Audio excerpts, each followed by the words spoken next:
All right, welcome to Introduction to Research Methods. And as I mentioned before, a lot of students kind of dread this class or even fear this class, but hopefully once we get into it, it won't seem quite that quite that dreadful. So I'm going to be talking about several things today. We'll first do a brief introduction to science, what makes something a science. We'll talk about theory, research hypotheses. We'll talk about different forms of evidence and how what good certain types of evidence are and problems with certain types of evidence. We'll talk about the general steps involved in conducting research. And then I'll end the lecture talking about a few things regarding writing. Most of these lectures I'm going to kind of end on a slide or two that offers some writing tips. Okay, so first of all, what is science? When a lot of people think of science, they probably kind of imagine someone who looks like this in a white lab coat and having a beaker with bubbling chemicals in it or a computer with flashing lights, some really cool technology. But that's not really what makes something a science. Science is not it's not defined by the cool stuff or the cool equipment. It's defined by the way that we ask questions and we acquire knowledge. It's a way of kind of getting information and then evaluating the strength of that information or that evidence. So, to break this down a little bit, science is a process. You may have heard of the empirical approach or the scientific method before. That's referring to kind of the general steps involved in conducting research. And I'll go over a version of the scientific method a little bit later in lecture. So it's a process or a series of steps we go through. It's also about evidence. And this is important for several reasons. One, I think it's important for critical thinking that people learn to realize what forms of evidence are stronger than others for specific claims. In addition, one way you can kind of think about this is from a legal view. So you've got a prosecuting attorney and a defense attorney in a criminal trial. Obviously, if you're the defense attorney, you want to present the strongest evidence for your client's innocence, or at least to convince the jury that they're not guilty. Okay? Weak forms of evidence would be the equivalent of the defense attorney saying, "Take my word for it, I don't think my client did this." Okay? Well, no jury member should listen to that. Hopefully they see why that might be biased. Okay, that's not strong evidence. On the other hand, if you've got a rock solid alibi for the time of the crime, that's really strong evidence. And that's what science is about. It's about trying to find the strongest evidence to support something. Another way of thinking about this, as I said, is just critical thinking. We're all consumers of research or claims based on research. So when someone's trying to sell you something or convince you something and they use arguments, it's important to be able to evaluate the strength of those arguments and realize what assumptions are kind of being made about those arguments or pieces of evidence. One thing I want to go through before we move on, there was a really cool study done several years ago. And what the researchers wanted to do was identify different hubs of science. In other words, these are kind of like core areas within science. And what they did was they analyzed journal articles in peer-reviewed publications. And this is where researchers or scientists publish their results. And it's the most prestigious area or way to publish results. And they wanted to know, in these studies, who were scientists citing? In other words, when you conduct your research, you kind of reference other researchers who went before you and found certain things. So who are scientists citing? That was kind of one way to identify these core areas. And they identified 7 hubs or core areas of science. And hopefully it'll come up here in just a second. There we go. So you'll see in dark the 7 hubs that popped out. There's math, physics, chemistry, earth sciences, medicine, all ones you'd probably, if you asked anybody on the street, things they'd probably say were core areas in science. And then you have social science pops out here. But what's interesting is psychology wasn't included in social science. It was so important it came out as its own hub of science. So, all right, so those were the hubs of science. The next thing I want to talk about are this language that we use. We throw around the word theories and hypotheses a lot, or research hypotheses, but what are we really referring to? Well, a theory does several things. The first thing it's going to do is it's going to explain the interrelationships between constructs or variables. Okay, and we'll go through an example of this in just a second. But it's describing how variables or constructs are going to be kind of related. So, you know, how is depression and rumination related, or how is self-esteem and depression related? A good theory of depression is going to explain how those 3 things relate. Also, we can kind of derive predictions from a theory. A theory really isn't any good if you can't derive predictions from it, because basically all it's doing is stating something, and then it's kind of worthless. Theories that are useful, we can derive predictions from, and we can learn new information. And then finally, theories are supported by data. And as your textbook points out, this is one example of where the way we use a word in science differs from the way that we use that word in our everyday language use.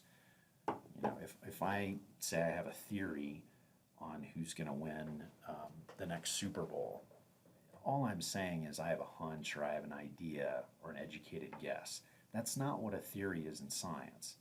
Theory in science is something much more established, and it's already got lots of data supporting it.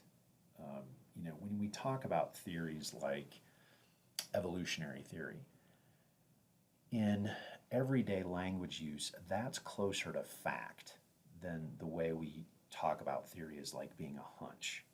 Okay, so theory, the way we use it in science, this is what we're referring to, is that it's explaining how variables relate or constructs relate. We can derive predictions from it, and it's also supported by substantial data.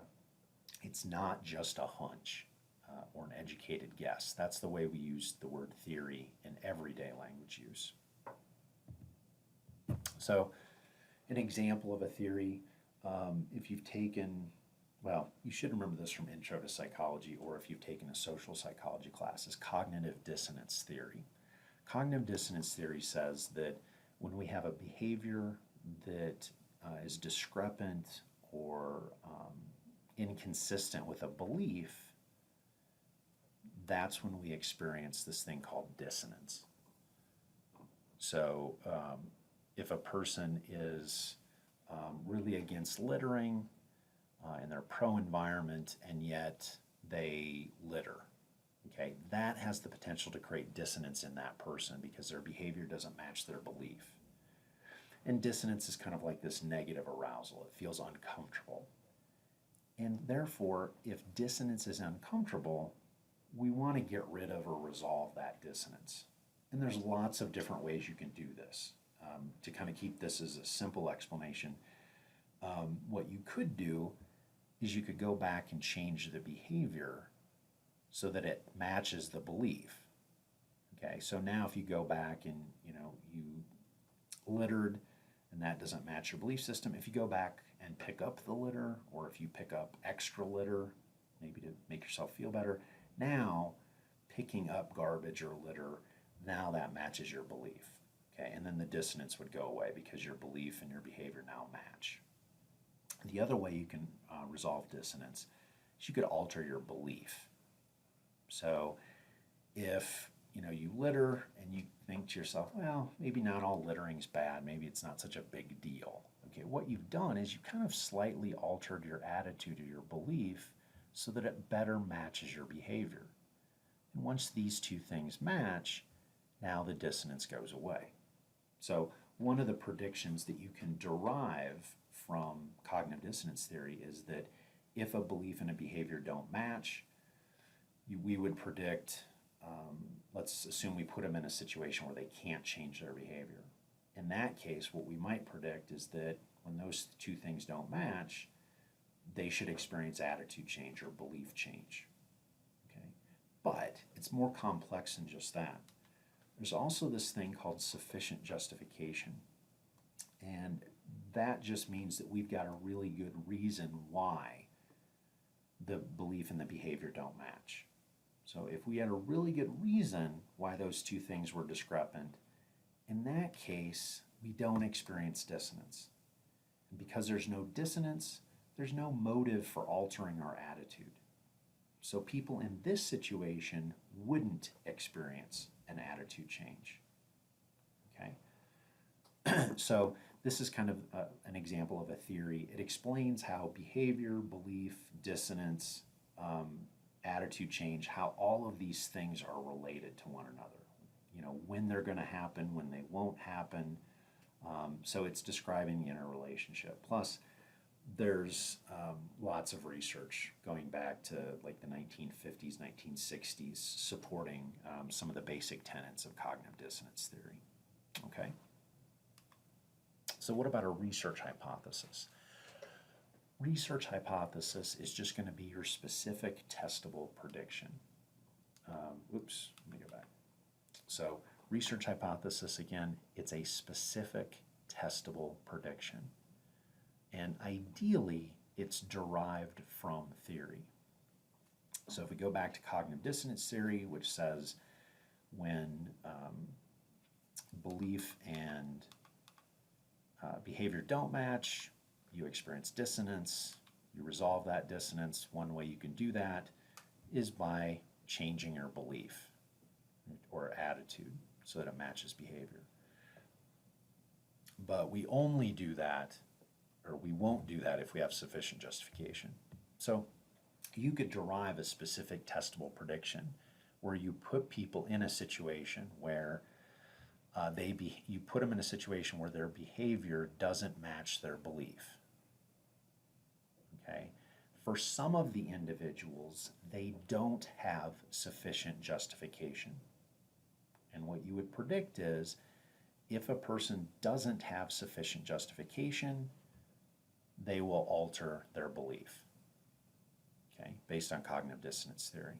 Because these things don't match, they experience dissonance, they have to get rid of that dissonance. One way they can do that is by changing their belief.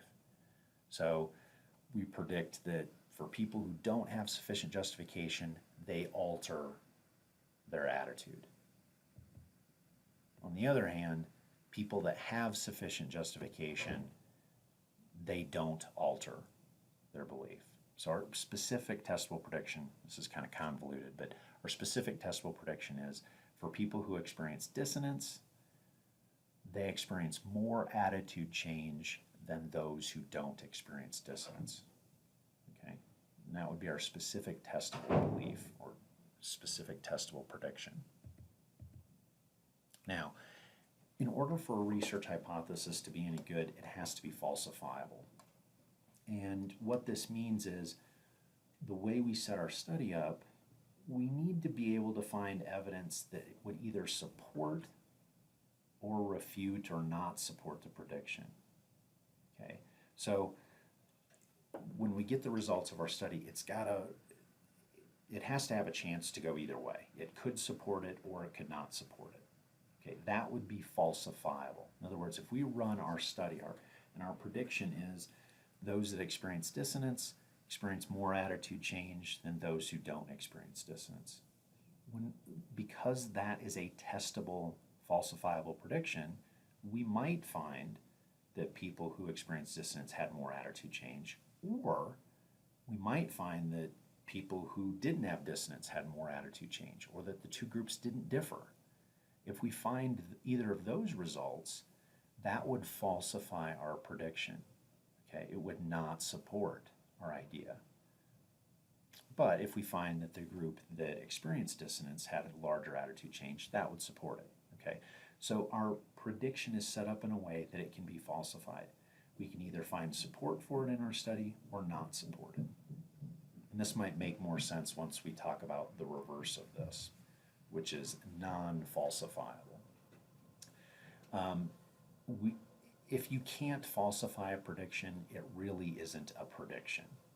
Okay, and what I mean by non-falsifiable is if you state a prediction in a way that the results could only support it, that would be non-falsifiable. It's worthless because you can't show evidence against it. You could only be right.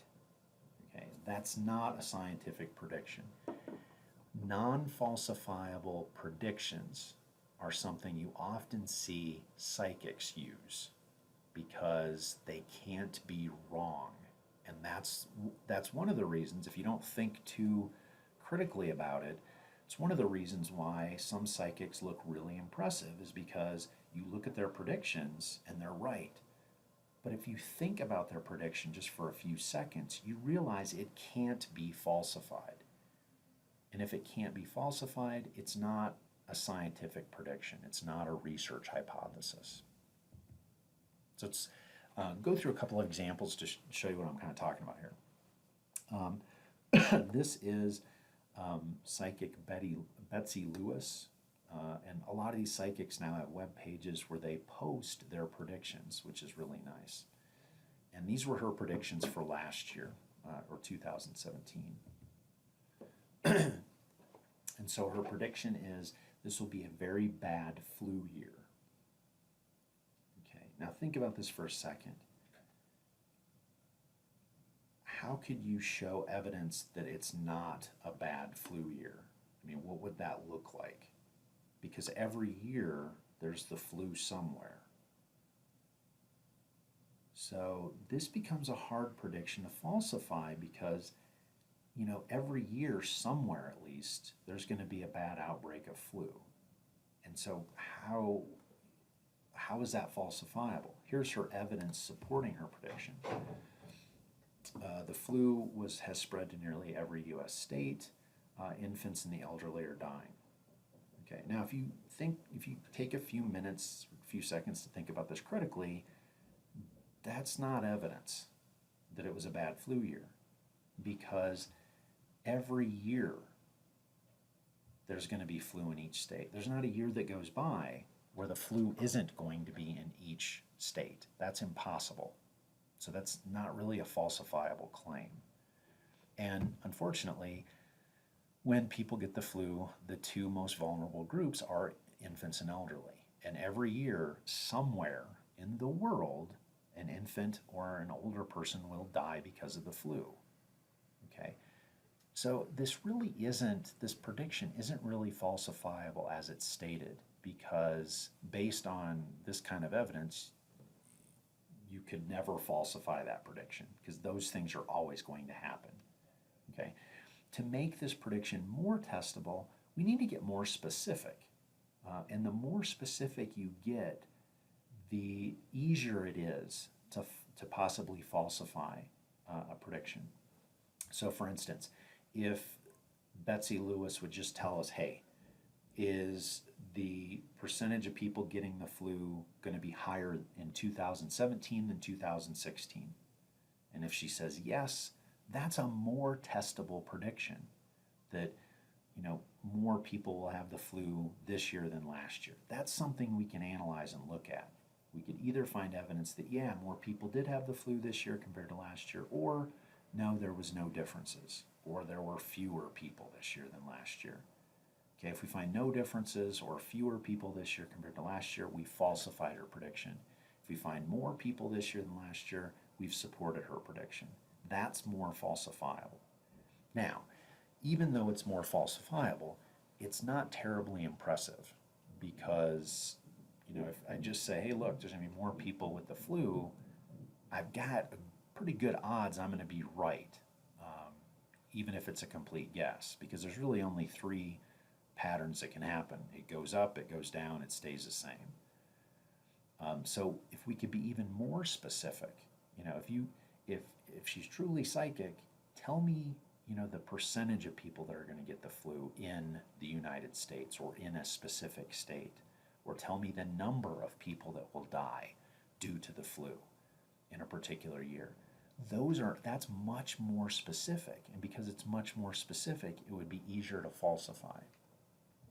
So research hypotheses, the big thing is we have to be able to falsify them, and the more specific they are, the easier they are to falsify. This is my favorite prediction by Betsy Lewis for 2017, that we're going to have falling bridges, train reeks, not wrecks, and problems with the airlines mistreating people and animals. This is probably even a better example of non-falsifiability than the first prediction, because is it possible for a year to go by in the world and not have a bridge fall down, or a train wreck, or an airline mistreating people and animals? That's impossible. So once again, it's not falsifiable. The funny thing about this prediction is it's non-falsifiable, and yet she still hasn't listed any evidence for it, but I'm going to best bet that she was right. Another example, another psychic, Lindsay Edwards. Let's get rid of this real quick.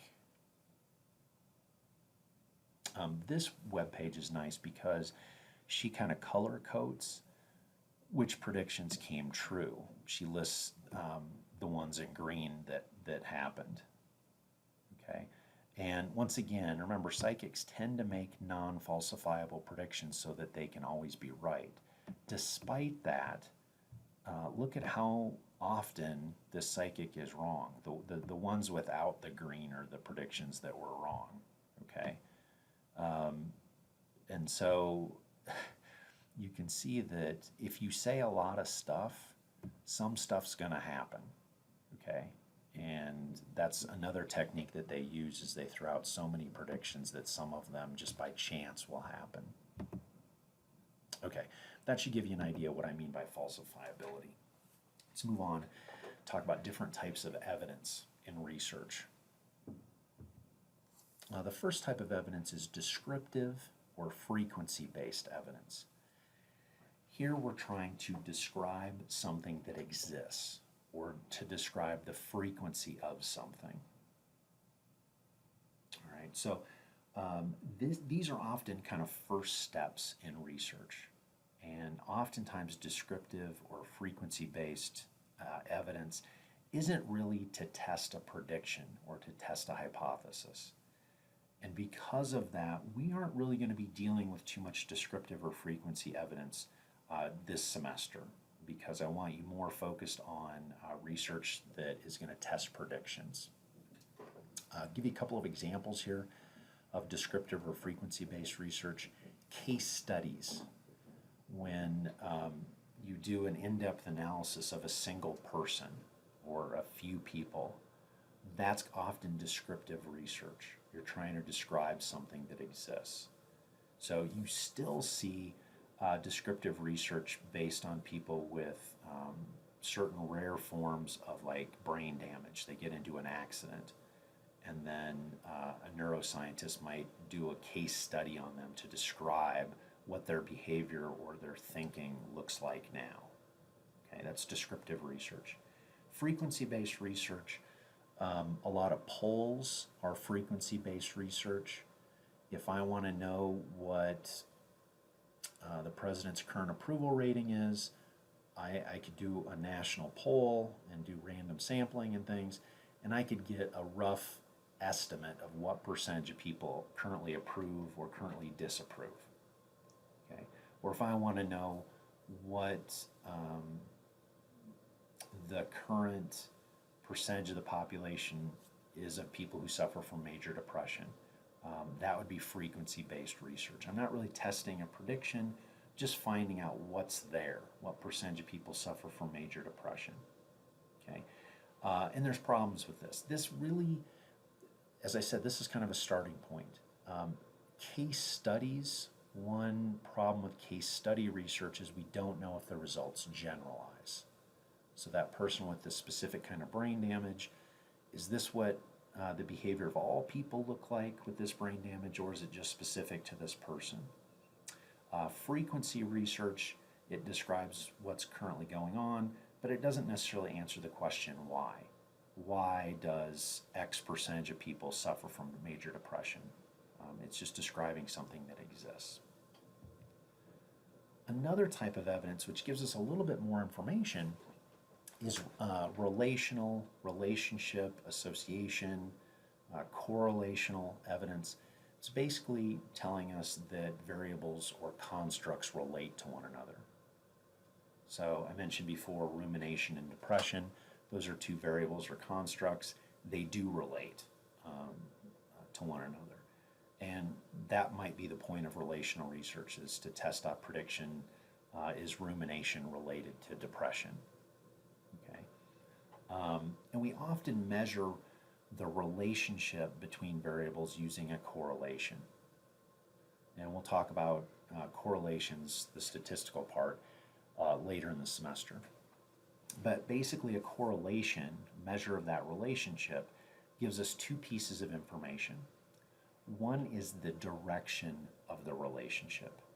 In other words, if variables are related, they can be related in one of two ways. You can have a positive correlation or a negative correlation. And so, let's see if this pulls it up. Positive correlation means that the variables go up and down together. Okay, as the value of x goes up, the value of y goes up. As the value of x goes down, the value of y goes down. The number of hours you study for an exam and exam performance are kind of weakly, but they're positively correlated. The more hours you study, the higher the exam performance tends to be. The fewer hours you study, the lower the exam performance tends to be. Okay? The values go up and down kind of together. Negative correlation, on the other hand, this is the scores are going in opposite directions. So as x goes up, y goes down. As x goes down, y goes up. So they're kind of going in opposite directions. The number of distractions when you study and your exam score is probably negatively correlated. So the more distractions you have while you study, the lower the exam performance tends to be. So having your cell phone on, having the TV on, checking Facebook, all while you're supposedly studying, that's actually going to hurt you. The more hours or the more distractions you have while you study, the lower the exam performance. Which is the same thing as saying the fewer distractions you have, the higher the exam performance tends to be. Okay, that's positive and negative correlation. So that's the first piece of information we get from a correlation, is the direction of the relationship. Is it positive or is it negative? The next piece of evidence, or next piece of information we're going to get, is how strong that correlation is. All right, the strength of the correlation then, this ranges from absolute zero to absolute 1. And when I say absolute, all that means is we ignore the direction of the correlation. We don't care if it's positive or negative. We ignore that. All we're looking at is that range from 0 to absolute 1. The closer it is to 1, the stronger the correlation is. The closer it is to 0, the weaker the relationship between the two variables is. Okay? And once again, you ignore whether it's a positive or negative correlation. That's irrelevant when you're looking at strength of the correlation. Just look at the value behind the decimal point. The larger it is, or the closer it is to 1, the stronger that correlation is. The smaller that value behind the decimal point, the closer it is to 0, the weaker it is. Okay, so now the common question that always comes up. Let's say we're running a correlational study. We're looking for evidence of an association or relationship between the number of hours a child plays violent video games, and their level of aggression. So we're going to measure how many hours a week on average they play violent video games. And then we're also going to measure their level of aggression in some way. Okay? And then we see if those two variables are related. And you will find that there's a relationship there. Specifically, there's going to be a positive correlation. There's between, I think, 50 and 100 studies last time I checked, correlational research showing that positive relationship. Okay? But the question is, can we now say that playing the violent video games causes them to be more aggressive? Not based on just correlational research, or not, if all we have is evidence of a relationship or an association, we can't say cause and effect. Okay? And that's for two reasons specifically. One reason is we have something called the directionality problem. We don't know. Is the reason that, these two things are related. Number of hours playing violent video games and child's level of aggression. They're positively correlated.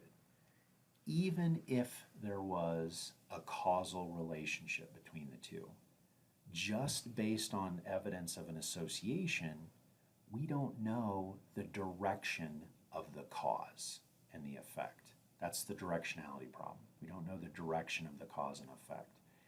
Is it that playing the violent video games causes higher levels of aggression, or is it that kids that have higher levels of aggression, that causes them to play more violent video games?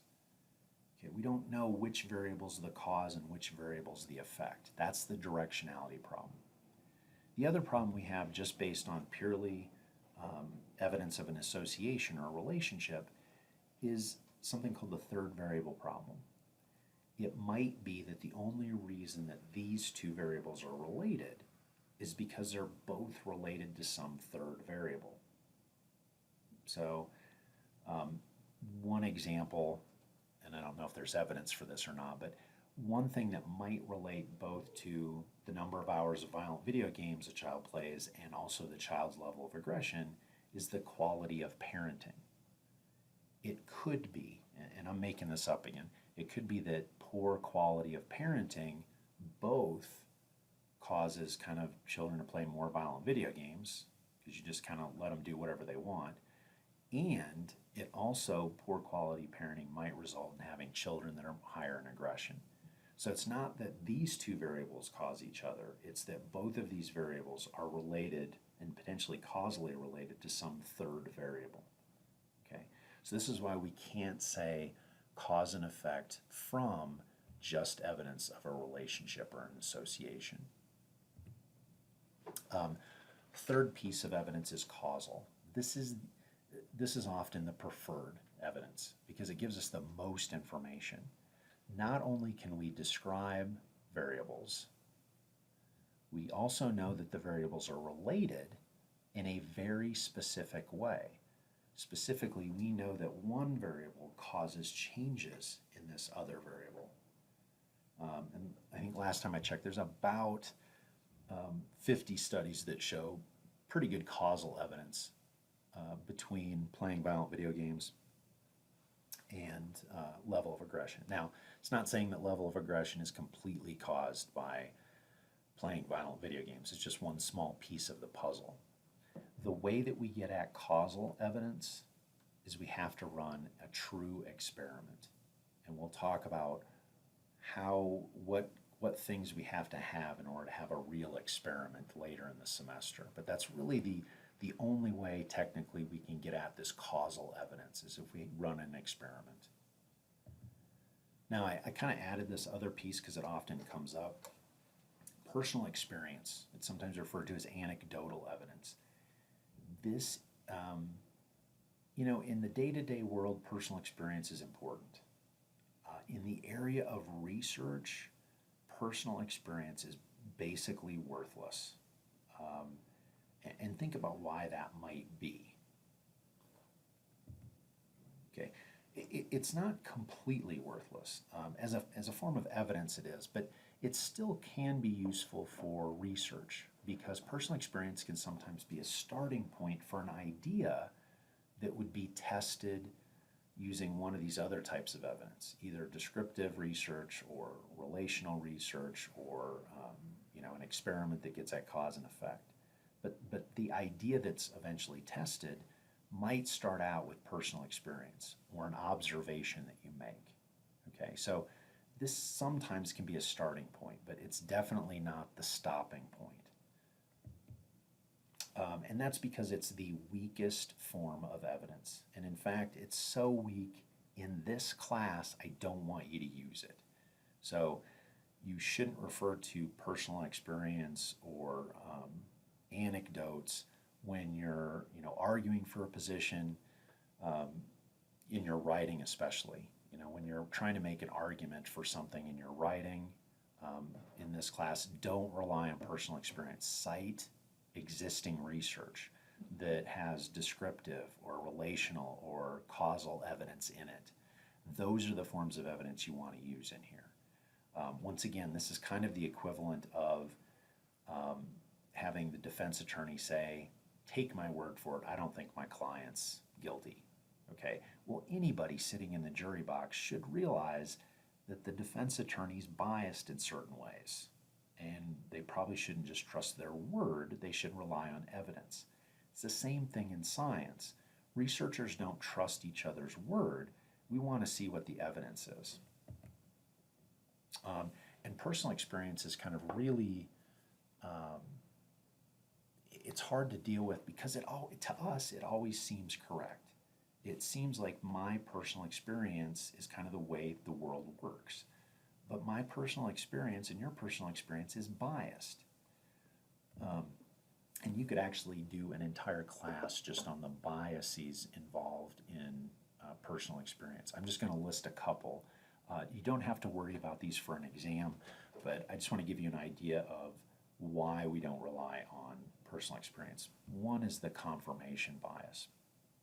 Confirmation bias, if you've heard of this before, suggests that we seek information that fits our belief, and we don't seek information that doesn't fit our belief. So if we've got a belief, we tend to only pay attention to stuff that matches that belief, and we kind of ignore or avoid information that doesn't match that belief. Okay? That reinforces this belief that our personal experience is correct, even when it's not. We also suffer from the illusory correlation. We sometimes think things are related when they're not. So we see things that kind of aren't there in a way. And my favorite, blind bias. Blind bias is this recognition that bias affects other people's judgments, but thinking that it doesn't really affect mine. And it might be because I'm smart or I'm more logical or rational or whatever. But it's this belief that, or recognition that other people are biased, but the bias comes in thinking that you're not. You're somehow unique or special. You're the exception to the rule. That's not the case. You're just as biased as other people. Okay? These are the reasons we don't use personal experience as evidence. Now, that's not to say that the way that we conduct research is perfect, because there is no perfect study. We'll talk about problems and flaws with each type of study design across the semester. But the way that we do science, the steps involved, are taken to try to minimize bias. In addition, science has this self-correcting aspect of it. This is where replication comes in, that even if a researcher and the way they conduct research is super biased, other researchers should be able to kind of figure that out eventually by running replications. Okay? So science isn't easy. It's not meant to be easy, and that's because it's kind of a rigorous way of asking questions and trying to figure out and evaluate evidence. All right, so how do psychologists arrive at knowledge? These are kind of the general steps involved in what's sometimes referred to as the empirical approach or the scientific method. And to make this simple, we're going to use an acronym to help us remember the different steps. It's going to be HOMER. So the first step is we come up with a research hypothesis. Okay, this is our specific testable prediction. Ideally, remember, this is coming from theory. Give you one example, and we could start with personal experience here. Let's say after having taken multiple classes, you start to feel like you've learned more in classes that are more what I'm going to call problem-based. Problem-based classes are where you come to class and you actually are given like group work or a set of problems to solve, and then you work on those problems. The instructor is kind of in the room to help answer any questions, and you kind of work through stuff in order to learn about it. On the other hand, a lot of classes are lecture-based, where the instructor stands up in front of the class and they just talk and drone on and on and on, and you're supposed to learn stuff from that. And you feel like you learn more from these kind of more problem-based classes than lecture-based classes. Okay, so that might be a starting point for an idea. The next thing you would do is you would go to PsycInfo, this search engine of research in psychology, and type in some keywords to try to figure out, is there any research evidence supporting this idea that problem-based teaching is better than lecture-based teaching for learning? And you might come across a couple of theories in cognitive psychology that make suggestions about depth of processing. In other words, how cognitively hard you work to solve some information or think about something. That depth of processing might predict better memory and learning. Okay? And if that's true, from that general theory that depth of processing influences memory and learning, you might derive the specific testable prediction that students in a problem-based class might score higher on an exam than students in a lecture-based class. And that's because they're engaging in deeper processing of the material, which should help them learn and remember it better, which should then translate to exam scores. Okay, so you've derived your specific testable prediction. Students should do better on exams if they were in a problem-based class than a lecture-based class from this theory. Okay, the next step you have to do is you've got to operationalize your variables. And this means a couple things. One way to think about operationalizing your variables is, how are you going to measure or manipulate your variables? How are you going to measure or manipulate your variables? So how are you going to measure exam performance or the results of learning? Okay, in this case, you might give both classes, and just to make this easy, let's say we have 2 classes of research methods. We give both classes of students identical exams. Okay, so that psychology, the score on that psychology exam, that research methods exam, that's how I'm operationalizing learning. Okay, that's how I'm going to measure it. But also I'm going to manipulate what kind of a class students are in. So some students are going to be exposed to the lecture-based class, and I'd have to explain what that means. Lecture-based class might just be, to make it easy, it might just be 100% lecture. Students go in there and they sit passively and listen to the instructor talk. Problem-based classes might be 100% of the time students are sitting around working on a set of problems given to them by the instructor. And then when they're done solving the problems, they kind of go over it together and resolve any discrepancies. Okay? So I'm operationally defining what the 2 classes look like. Okay? Also part of operationalizing is describing the data you're dealing with, those sorts of things. Another way of thinking about operationalizing is, how am I differentiating my participants? In other words, how are my participants going to be different in this study? Well, this goes back to the manipulation of the variable here. Some participants are going to be exposed to lecture-based class, some participants are going to be exposed to the problem-based class. That's how I'm differentiating my participants. The next step is measure.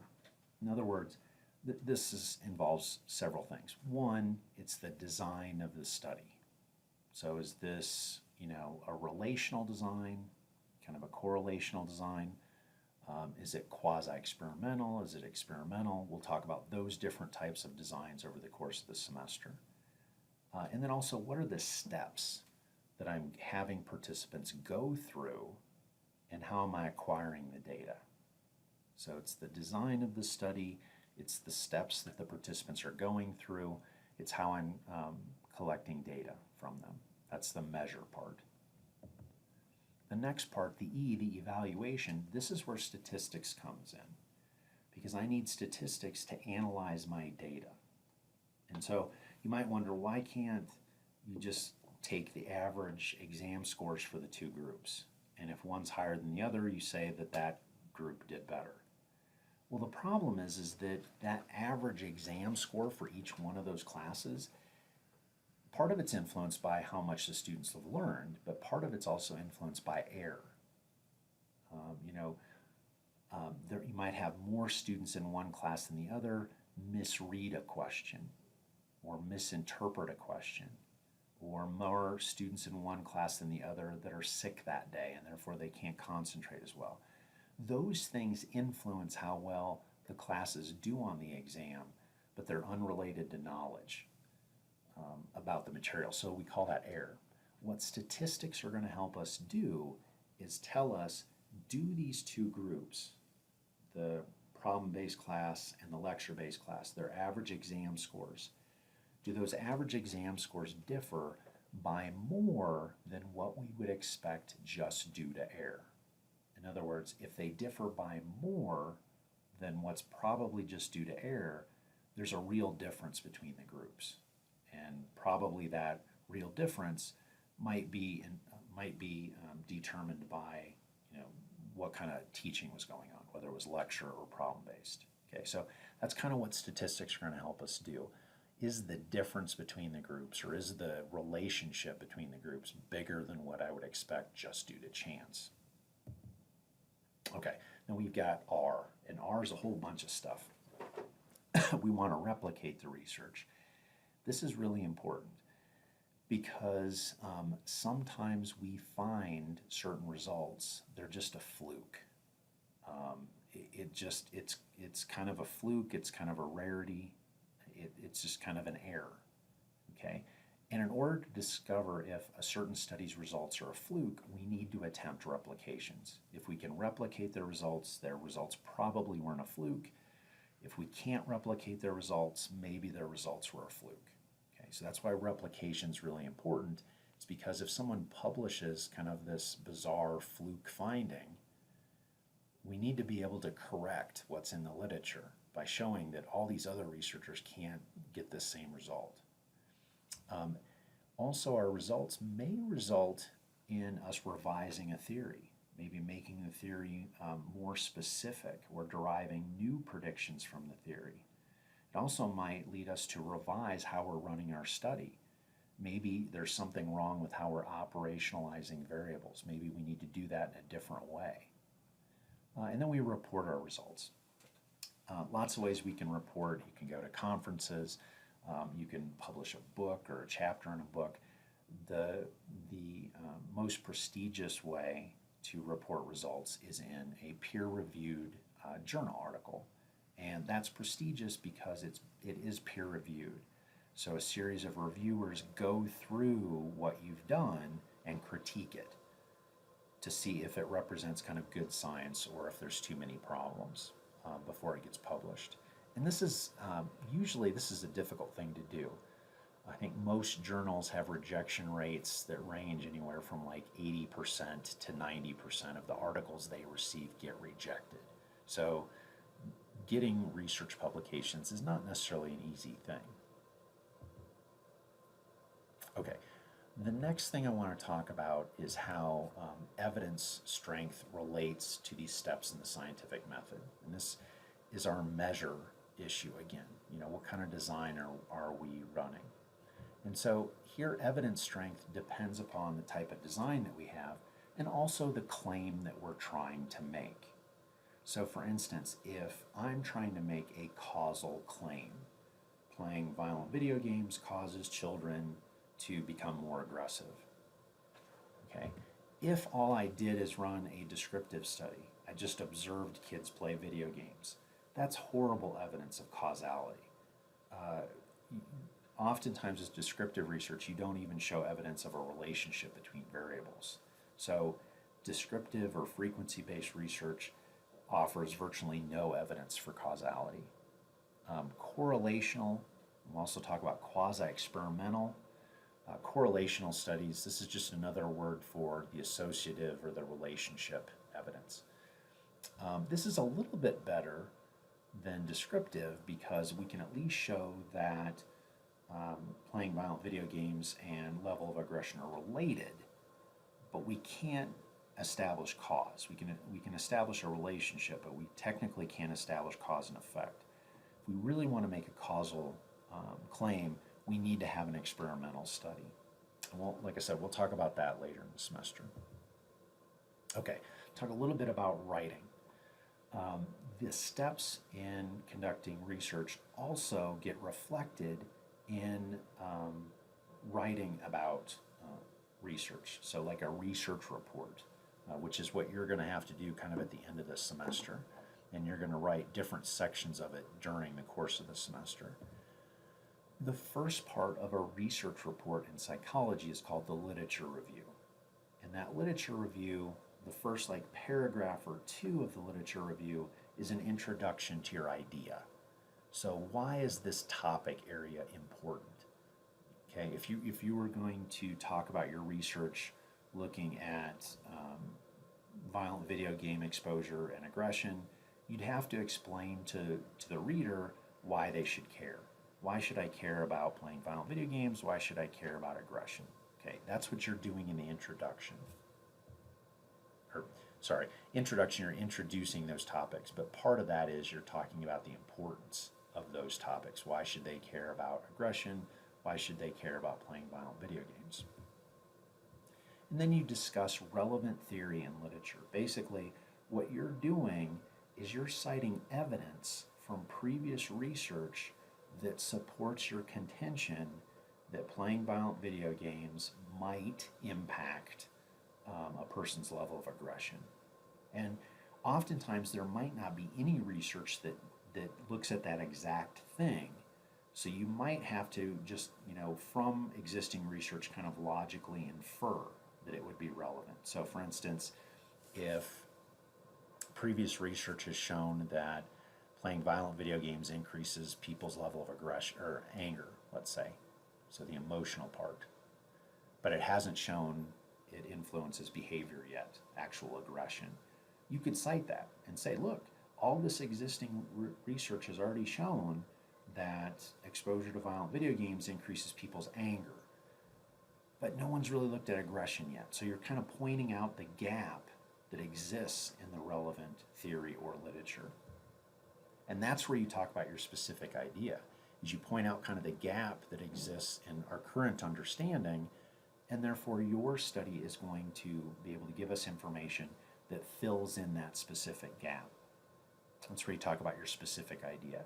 After you talk about your specific idea, at the very end of the literature review, that's typically where you state your predictions. So all of this other stuff is kind of occurring before you even mention what your predictions in your study are going to be. You do a quick introduction to the concepts or variables, talk about why these are important, discuss relevant theory and literature, point out a gap in our current understanding. That's where you point out your specific idea and then what your predictions are going to be. The next part of a research report is the method section. In the method section, it's going to be divided into three pieces. You're going to describe who the participants were, so who participated, kind of a gender breakdown, an age breakdown, describe them a little bit. Operationalizing your variables, so how are you measuring or manipulating things? This is discussed in the materials section. So if I'm manipulating violent video game exposure, some children are going to be exposed to playing a violent video game for like an hour, other children are playing a non-violent video game for an hour. I've got to describe those video games and explain why one's aggressive and the other one isn't. That's how I'm operationalizing, exposure to violent video games.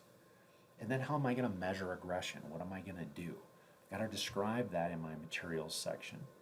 Ideally, in your materials section, your manipulations and also your measures, you're taking existing measures or manipulations that already exist in research. And that's because they've been shown to be valid.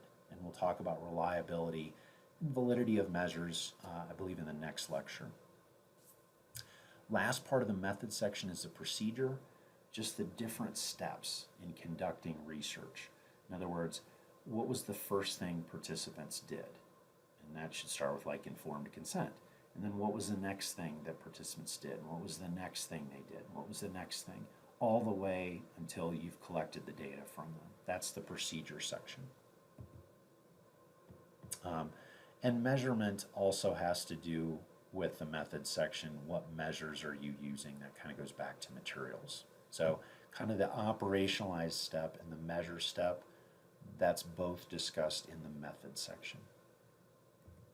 One of the last sections of the paper, it's right after the method section, is your results section.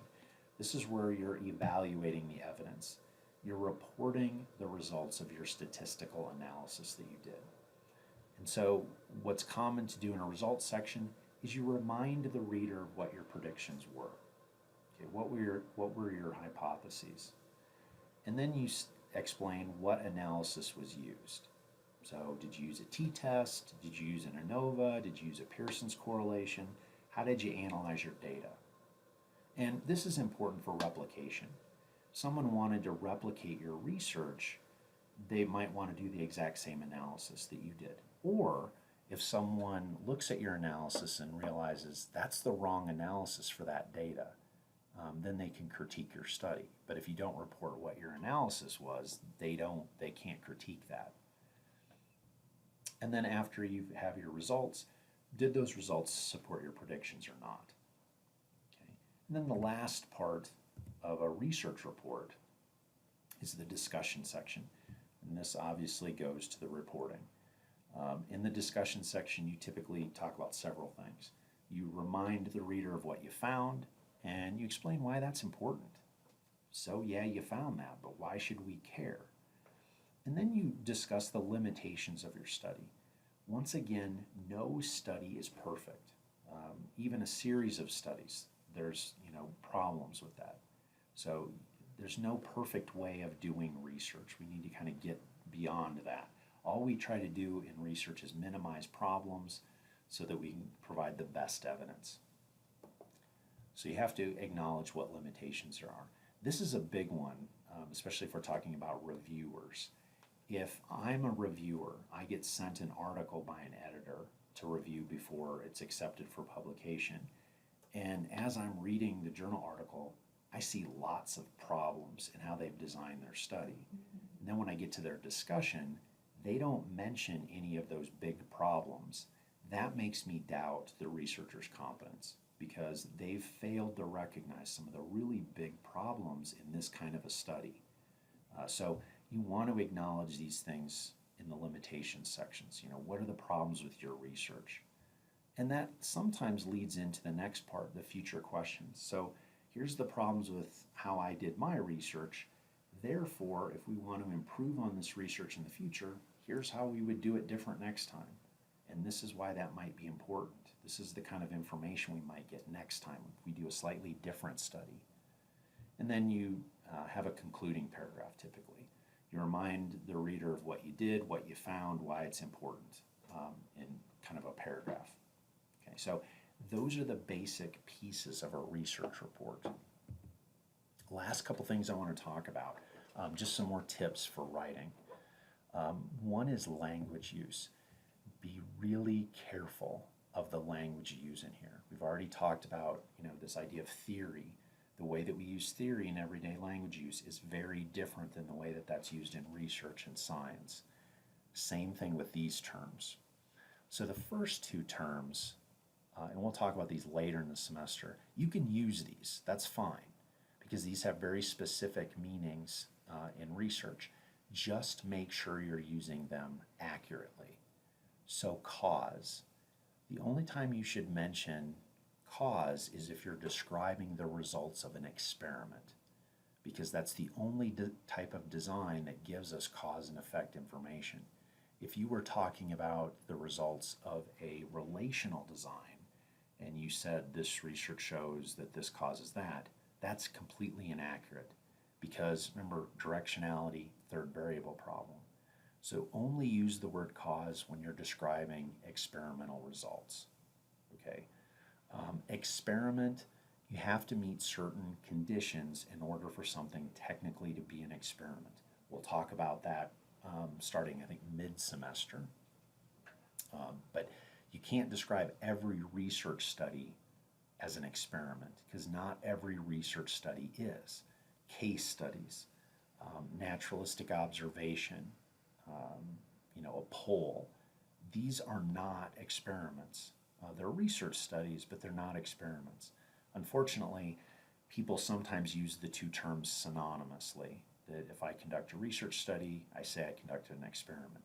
Well, not all research studies are experiments, so I have to be careful when I use that. Okay, so those two terms, cause and experiment, use those appropriately in this class. If you use them inappropriately, you're going to get dinged on assignments, so be careful. These last two, prove and disprove, in this class we're banning those words. I don't want you to use those words, and there's good reason for that. You can kind of ignore the discussion in your textbook on why not to use these two terms. It's kind of a convoluted discussion. I'm going to break it down and hopefully make it a little bit simpler. One of the reasons you should never use the word prove is because we're dealing in samples, not populations of people in most research. In other words, we didn't test everyone. It's a pet peeve of mine. I get frustrated every time I turn on the TV and I see an ad for some medication, and they say things like, clinical studies prove this reduces depression. Well, clinical studies don't prove that. And one of the reasons is they didn't test everybody with depression to see if it works. What they did is they tested a very select sample. This is why it's important to know who the participants in studies are, because they might differ from other people. It might be that the clinical study looked at people with really severe depression. And it might be that on samples of people with really severe depression, this medication does tend to help alleviate their symptoms. But with people with moderate or mild depression, it may not work at all. Okay, so we need to think about who the samples are in these studies. In addition, we aren't testing everybody with depression, so we can't say that we've proven that this works for everybody. Okay? The other reason we shouldn't use the word prove, if we run a study and we find a certain thing, we can't say it proved this, is because when we analyze data with statistics, we're dealing in probability, not proof. Okay? You may remember from your statistics class the p-value you get that gets spit out by statistical analysis software. It shows you what the p-value associated with a certain test is. That's kind of telling you what the probability of those results are just due to error. Okay, in other words, if we're comparing our two groups, we're comparing our violent video game group and our non-violent video game group and comparing their levels of aggression, and we get a number to represent their level of aggression. Those numbers won't be exactly the same because of a little bit of error, remember? Okay, the p-value is telling you, in a way, technically this isn't correct, but this is kind of what it's doing. It's telling you the likelihood that you would get a difference that big between your two groups just through random error and chance. Okay, so we want the probabilities to be really low that we would get a difference that big due to error chance. That's why researchers often talk about this p less than 0.05, that what we think we're doing is making sure there's less than a 5% chance that those two groups would differ by that much just due to chance. But recognize that's still a chance they could differ just due to error. So even if I run my analysis and my p was less than 0.05 and I say my groups differ significantly, there's still a little bit of chance there that they could differ that much just because of error variation. Okay, this is again why replication is important. The more times we can replicate something, it becomes less and less and less likely that our results are a fluke or due to chance. Okay, so this is another reason we don't say we're dealing in proof, we're just dealing in high probability. Okay. We also shouldn't use the opposite, disprove. We shouldn't use this for a specific reason as well. We shouldn't, if we run a study and we find that, so let's say we run the teaching study. One class lecture-based, the other class is problem-based. And we run the study and we find out there's no difference between the groups on exam performance.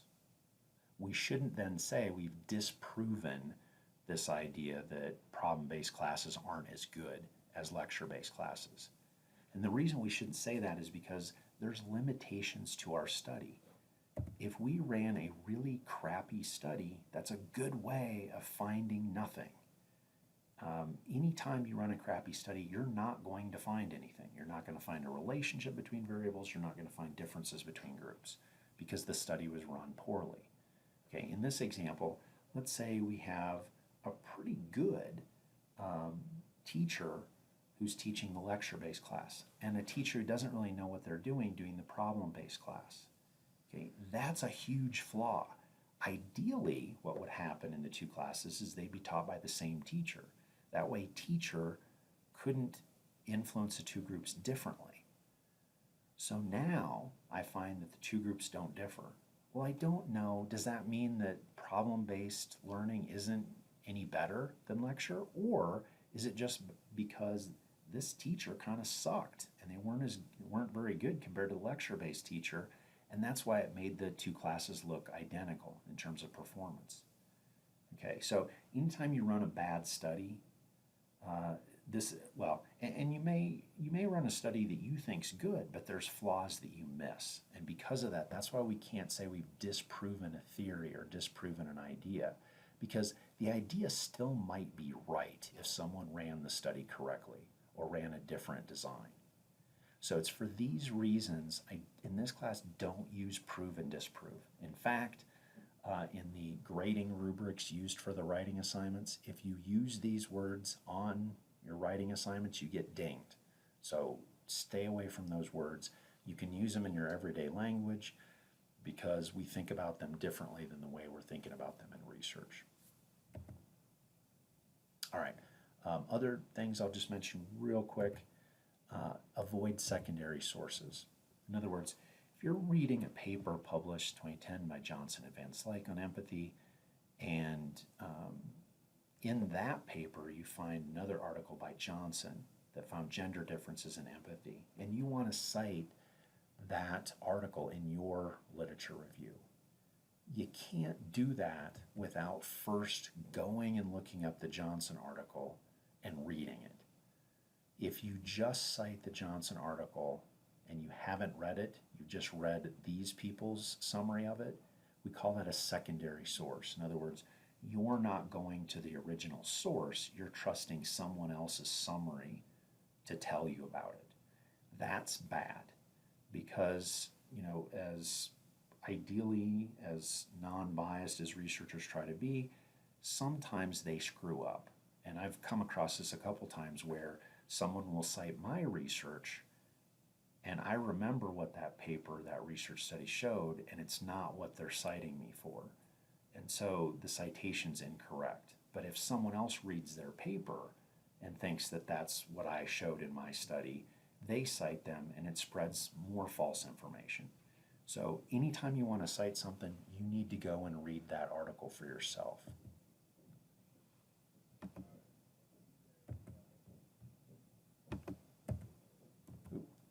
And then lastly, what sources should you choose?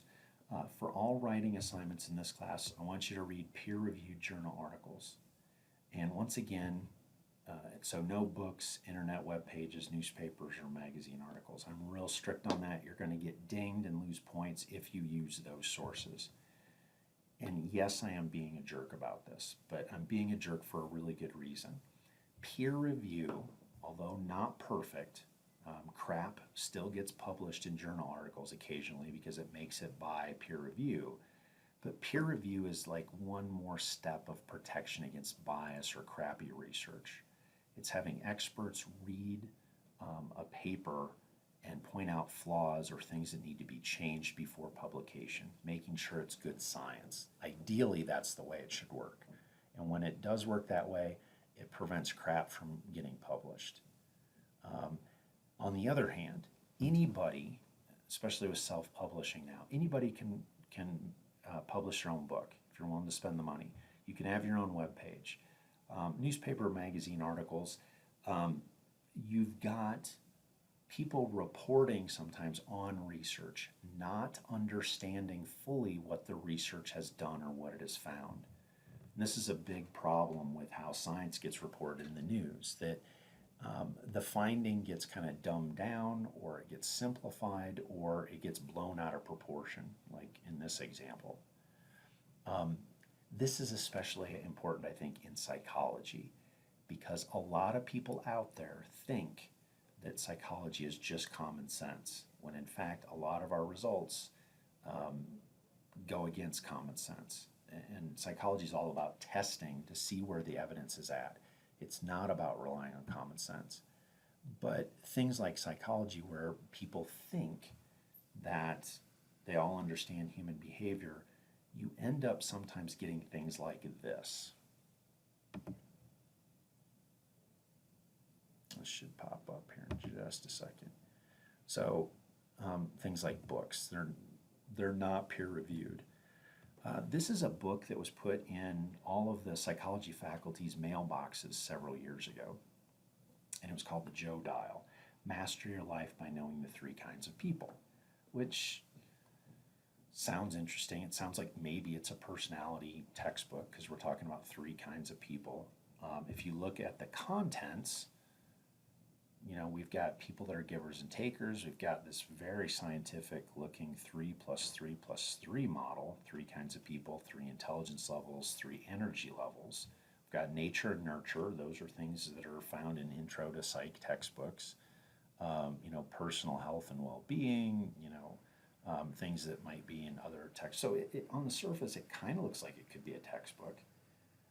But what do you think the credentials of this person that's writing this textbook are?